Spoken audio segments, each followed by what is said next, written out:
কি আৰু ভাগৱত আমি কিয় শুনিব লাগে, ভাগৱত শুনিলে আমাৰ কি হয় আৰু আমি একেলগে কিয় শুনিব লাগে। এই ভাগৱতখনটো অকলে পঢ়ি পেলাই একেখিনি কথা পাব পাৰি, তথাপিতো আমি একেলগে সন্মিলিত হৈ কিয় শুনিছো, এই তত্ত্বখিনিয়ে হ'ব আজি ভাগৱতৰ মূল বিষয়বস্তু। কাৰণ এই ভাগৱত মহাসাগৰ ৩৩৫টা অধ্যায়, ১২টা স্কন্ধ, ৫,৯৬,০০০ শব্দ, ১৮,০০০ শ্লোক, ১০টা লক্ষণ। আমি কেৱল এই মহাসাগৰত অকণমান নিজকে বিচাৰি চোৱাৰ চেষ্টা কৰিব পাৰিম, কিন্তু ইয়াৰ মণিমুকুতা বুটলি আপোনালোকৰ হৃদয়ত গাঁঠি দিব পৰাৰ সক্ষমতা আমাৰ নাই। কাৰণ এই ভাগৱত পূৰ্বতে ভগৱন্তৰ মুখানিশ্চিত বাণীৰূপে বৈকুণ্ঠত আছিল, অমৃতময় ৰূপত, স্বাদত অমৃতময়। আপুনি যিকোনো বস্তু এটা যেতিয়া কেতিয়াও নোখোৱা বস্তু এটা খাবলৈ ল'ব, তেতিয়া সদায় খাই থকা লোকক সুধিব যে বস্তুটোৰ সোৱাদটো কেনেকুৱা, বোলে টেঙা, মিঠা, জ্বলা। ঠিক তেনেকে ভাগৱতৰো এটা সোৱাদ আছে। এই সোৱাদটো কেনেকুৱা, বোলে অমৃতময় আৰু আনন্দৰে পৰিপূৰ্ণ। এই ভাগৱতৰ ৰস পান কৰিলে অমৃত পায়, মন আনন্দিত হয়। অমৃত মানে নমৃত অমৃত, অৰ্থাৎ ভাগৱত শুনিলে আমি সাহসেৰে মৃত্যুৰ সন্মুখীন হ'ব পাৰোঁ। ভাগৱতৰ ভ নামৰ আভা অৰ্থাৎ পোহৰে ভক্তিময় জ্ঞান উদ্ভৱ কৰাই শ্ৰেষ্ঠ শাস্ত্ৰ ৰূপ ভাগৱতৰ ভক্তিময় চিন্তনৰ যোগেদি সংসাৰ তৰণৰ পথ আৰু উপায় প্ৰদান কৰে, যিটো নেকি কোনে কান্দিছিল, ভগৱন্তই ব্ৰহ্মাদেৱক দিছিল। কাৰণ ব্ৰহ্মাদেৱে ভগৱন্তৰ নাভিত জন্মগ্ৰহণ কৰাৰ পিছত তেওঁ কি কৰিলে,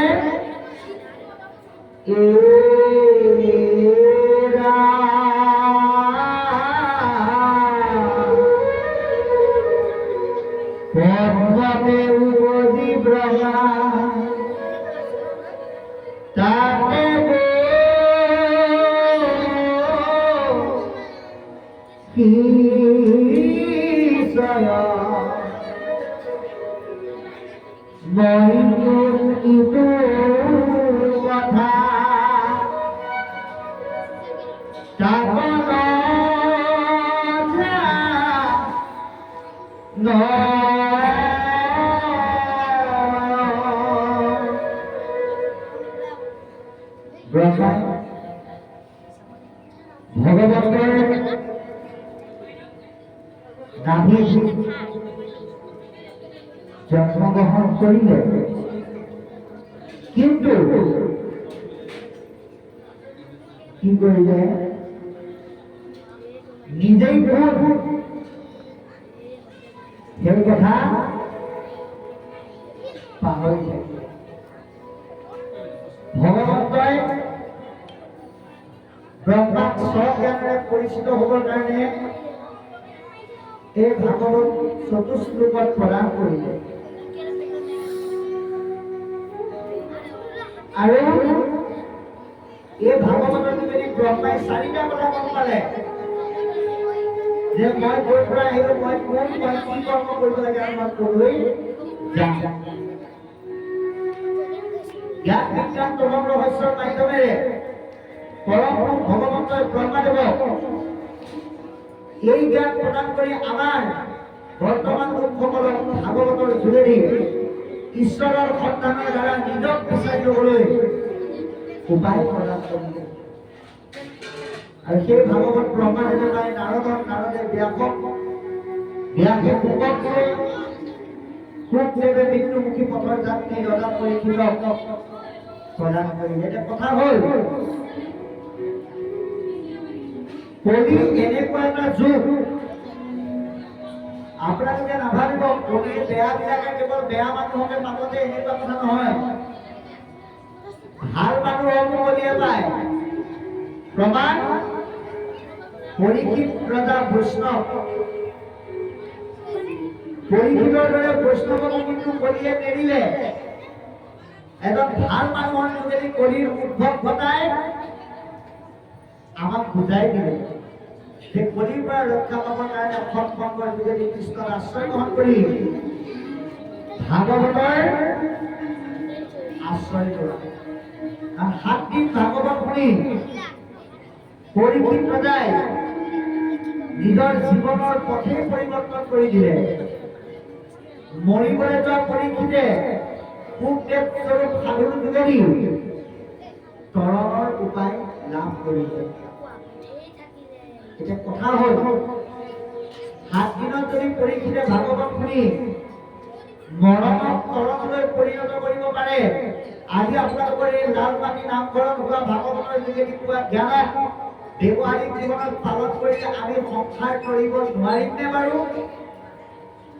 এই প্ৰশ্ন মনত ৰাখি আমি প্ৰত্যেকে ভাগৱত পঢ়িব লাগিব। যাৰ কাৰণে পদপথে আমাক ক'লে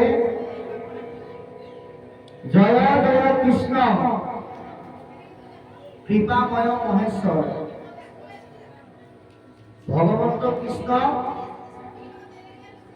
এটা বিশেষণেৰে বিভূষিত কৰিছে কৃপাময় বুলি আৰু মহেশ্বৰ বুলি। মহেশ্বৰ মানে মহাযোগ ঈশ্বৰ, যাৰ মহানতা ঈশ্বৰীয় প্ৰভাৱৰ যোগেদি আনক কৃপা কৰে, সহায় কৰে। সেইটো ঈশ্বৰৰ বাহিৰে কাৰো নাই। তেওঁক কৃপা কৰাৰ কাৰণে আজি আপুনি মনেৰে ভাবিব পাৰিছে, মুখেৰে ক'ব পাৰিছে, চকুৰে চাব পাৰিছে, কাণে শুনিব পাৰিছে, হাতে কৰিব পাৰিছে, ভৰি যাব পাৰিছে। আপোনাক যদি কোনোবাই সোধে যে আপুনি ভাগৱতলৈ কাৰ লগত আহিব, কোনোবাই ক'ব ল'ৰাৰ লগত আহিব, কোনোবাই ক'ব বোৱাৰীৰ লগত আহিব, কোনোবাই ক'ব বাইকত আহিব, ভাগৱতে কথা মিছা। ঈশ্বৰে যদি আপোনাক টানে, আপুনি নিমিত্ত শৰীৰটোৰ সহায়ত ইয়ালৈ আহিব নোৱাৰে। আৰু সমস্ত কৰ্ম কাৰ্যৰ কাৰক পৰম পুৰুষ ভগৱন্ত বুলি জানি ব্ৰহ্মা বিষ্ণু শিৱই তেওঁৰ আজ্ঞা আখৰে আখৰে পালন কৰে। ব্ৰহ্মা বিষ্ণু শিৱই যদি ভগৱানৰ আজ্ঞা আখৰে আখৰে পালন কৰে, আমি পালন কৰিব লাগে নে নাই? যদি আমি পালন কৰিব লাগে, তেতিয়াহ'লে আমি ভগৱানক সুধিব লাগিব, প্ৰভু কোনফালে যাম, কি কৰিম আৰু কাৰ কথা শুনিম? আপোনাক সোধাৰ লগে লগে ঈশ্বৰে উত্তৰ দি থাকিব। শংখ চক্ৰ গদা পদ্ম লৈ পেলাই উত্তৰ নিদিয়ে। কেনেকে উত্তৰ দিব? বাক্যময় মূৰ্তি ৰূপে উত্তৰ দিব। আজি আপোনালোকে আমাৰ সন্মুখত এখন ভাগৱত দেখিছে। এয়া কেৱল কিতাপ নহয়, দোকানত থকালৈকে কিতাপ। ভকতে ধূপ ধূনা জ্বলাই প্ৰতিষ্ঠা কৰি দিয়াৰ লগে লগে এই বাক্যময় মূৰ্তি হৈ গ'ল। ভগৱন্তই কৈছে তিৰুধায় প্ৰবৃত্ত অয়ম শ্ৰীমন ভাগৱত অৰ্ণৱ। হে উদ্ধৱ, মই যদিও গুচি যাম, কিন্তু বাক্যময় ৰূপে মই মহাপুৰুষৰ প্ৰতি শব্দ ব্ৰহ্মৰূপে ভাগৱতত থাকিব। গতিকে আমি ভাগৱতৰ যোগেদি যি কথাই নিবিচাৰো সমস্তখিনি কথা আমি ইয়াৰ পৰা পাব পাৰোঁ। সেইকাৰণে ইয়াক ভাগৱতে কোৱা কথাকেইটা আমি আখৰে আখৰে যদি পালন কৰোঁ, যে ঈশ্বৰে দিয়া আজ্ঞা পালন কৰা আৰু ভাগৱতৰ কথা পালন কৰাৰ মাজত কোনো পাৰ্থক্য নাই।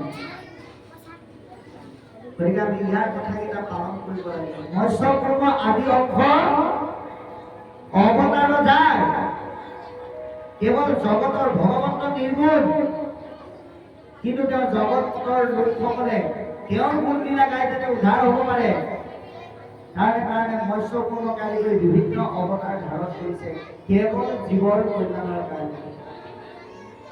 আৰু সেই হেতু ভগৱন্তৰ পূজা সেৱা নমস্কাৰ জনাইছে। কোনে জনাইছে? কৃপালু গুৰুজনাই। নৱ নৱ মধুমূল ৰিপু মহাহৰি অন্তৰ্জ উত্তম আদি ভূয়ে যাব স্মৰি। যে মধুদত্ত আৰু মূল দানৱ এই দুটা দৈত্যৰ উপৰিও ভগৱন্ত পৃথিৱীলৈ অহাৰ কাৰণটোৱে হ'ল দুষ্টক দমন কৰা। যেনেকৈ তেওঁ নিৰ্গুণ হৈ গুণলীলাৰ যোগেদি মধুদত্ত মূল দানৱৰ দৰে দুষ্ট দৈত্যক দমন কৰিলে, আমিও তেওঁৰ গুণলীলাসমূহ শুনি আৰু গাই আমাৰ দেহ আৰু মনৰ যিবোৰ মধুদত্ত শক্তিক দানৱ তাক নাইকিয়া কৰিবৰ কাৰণে আমি যত্ন কৰিব লাগিব। যি যত্ন কৰে তেওঁ অন্তৰ্গত হ'লেও উত্তম পথ প্ৰাপ্ত কৰে। সমস্ত জগতৰ উদ্ধাৰ অৱতাৰৰ নাম ঈশ্বৰৰ নামে কেৱল বৰাক উদ্ধাৰ কৰিব, বৰুৱাক নকৰে, শইকীয়াক কৰিব, হাজৰিকাক নকৰে, তেনেকুৱা নহয়। নামে সমস্ত জগতৰ উদ্ধাৰ কৰে। লাগিব মাত্ৰ একাগ্ৰতা আৰু ইচ্ছা। আৰু সেইকাৰণে এই নামৰ স্ৰষ্টা পৰমপুৰুষ ভগৱন্ত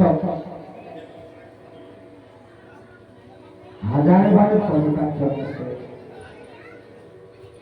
প্ৰভু ভগৱন্ত ভগৱতৰ নৱনিধি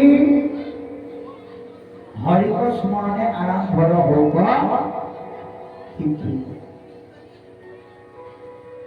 ভগৱন্ত ভগৱতৰ কাৰণে নৱনিধি, নৱ মানে নতুন, নিধি মানে ৰত্ন। বাহ্যিক জীৱনত আমি কোন ৰূপৰ ৰত্ন পালে যেনেকৈ আমাৰ মনলৈ আনন্দ আহে, ঠিক ভাগৱত হ'ল ভকতৰ আত্মাৰ ৰত্ন। এই ৰত্ন সৎসংগৰ যোগেদি যত্ন কৰি ল'লে আমাৰ সৎ কাৰ্য সিদ্ধি হয় বুলি আমাক এইখিনিলৈকে জনালে। ইয়াৰ পিছত কি ক'ব আমি শুনিম। কৃষ্ণ